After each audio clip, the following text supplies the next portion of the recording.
This is the MK68. Unlike most boards on the internet, which are rather pricey, this board is not only cheap but of good quality. Just like most boards, the MK68 comes with the case, PCB, plate, and stock stabilizers. This means that you practically only need to throw on some switches and keycaps and you're ready to go. Well, not quite.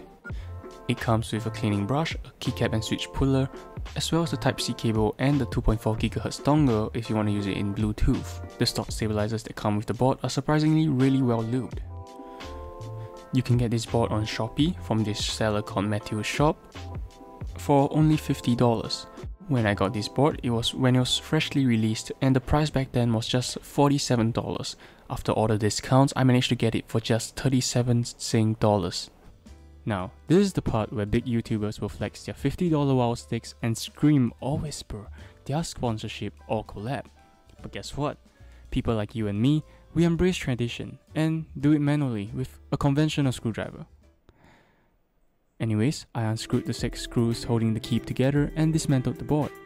This may be scary at first, but just be careful and you'll be fine. This is a steel plate, definitely not the best, but it's good for the price of this board. The board also comes with a silicone plate dampener, my personal favorite material for plate dampening, which is really surprising for its price. The PCB is hot swappable, meaning you do not need to solder your switches, just clip them in and they're ready to go. The case is made of cheap plastic, but it does not sound a single bit cheap at all. In fact, it sounds thick and solid and has no pinging.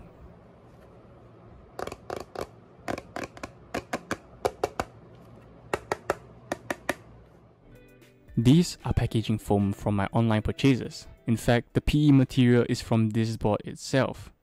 I will be doing what we call the foam mod, basically adding foam to the case so as to reduce hollowness and create a more solid feel to typing. I would recommend using a pen or marker to mark out the standoffs and size of your board before cutting the foam.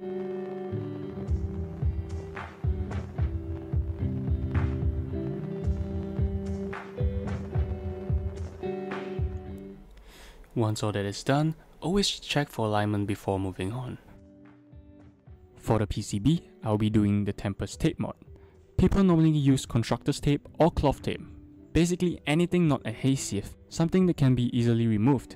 Anyways, I am using anti-static cloth tape that I got lying around at home. What the tape mod does is, it makes the sound of your key presses a little more poppy.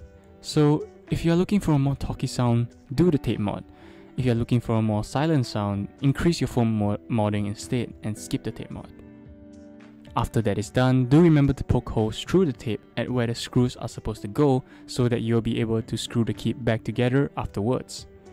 Normally, I just use a screwdriver to poke the holes. I have to stress that you should be really careful when doing so as you do not want to accidentally poke through your fingers. Trust me, it hurts. So I actually tried doing the O-ring mount mod using these cheap O-rings I got from Space Keys, but guess what? Although they worked perfectly in the case, it doesn't fit the screws at all. So no $1.50 gasket mount for me.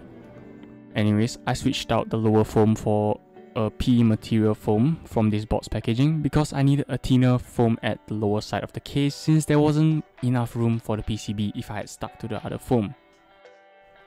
So, with the PCB back on, let me introduce you to a cheat code. Switch pads. These cost just $5 for 120 pieces, meaning you can practically build two 60% boards with this. Switch pads are cheap, easy to use, and are really effective in dampening the sound, as well as producing a more deeper tone. I've only used PE foam switch pads before, but I decided to try these pour-on ones this time.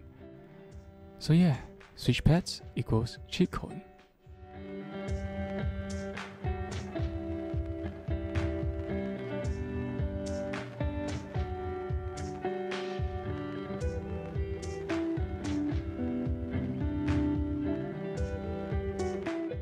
With that done, we can screw the keep back together. For steps, I'll be using these V3 plate mount stabilizers I got from Keycaps for just 9 Sing dollars. So stabilizers are mechanisms that keep your longer keycaps such as the spacebar, shift, enter and backspace keys from rattling. I holee modded this stabilizers. If you want a detailed explanation and tutorial on stabilizers, do check out this video by Hamaji Neo, because I swear to God, you'll never find a better steps video on the internet. Anyways, holee mod is basically putting a small thin piece of band-aid through the side with a singular hole on the stem of the stabilizer and looping it onto the top hole of the side with 2 holes. Then you want to lube the stabilizer, housing and stems, as well as applying a generous amount of lube onto the metal bars. Just the ends will do. After all that, you want to place the stem back into the housing and reinstall the bar into the housing and stem. So for switches, I'll be using these Gateron Pro Reds. They are cheaper than JWKs and Echo switches, selling at just 14 Sing dollars for 35 switches. But trust me on this one, they feel better than JWKs and Echoes. They are so well lubed, it's actually crazy how the internet hasn't caught on to these switches yet. Like milky yellows? No, these are the budget kings. Anyways, install your stabilizers first. I am band-aid modding these stabilizers with these Teflon stickers I got from Keycaps for just $2, but you can just use normal band-aids. I was just lazy to cut the band-aids. Anyways, just stick them as such. This will keep the steps tight-fitted and reduce any rattle. They may feel mushy at first, but after some 48 hours of typing, they will break in and feel and sound amazing. For keycaps, I'll be using these XDA profile rocket themed PBT keycaps that cost 24 Sing dollars. The printing is perfect and it feels solid too. I didn't do a time lapse of me installing the switches because, well, Hipio isn't the only one with magic. So yeah, there we have it. I'm really happy with how this turned out. You can actually achieve really good torques on this keyboard. And the stabilizers are pretty decent.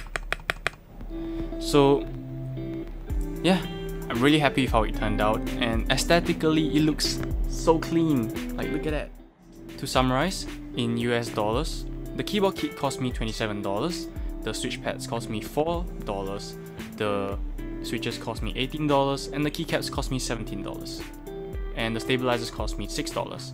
So that brings the total of this board to $79 US. So, do you need to spend $700 just to achieve a premium-ish keyboard? I'll let you be the judge of that. Thanks for watching, and here's the sound test.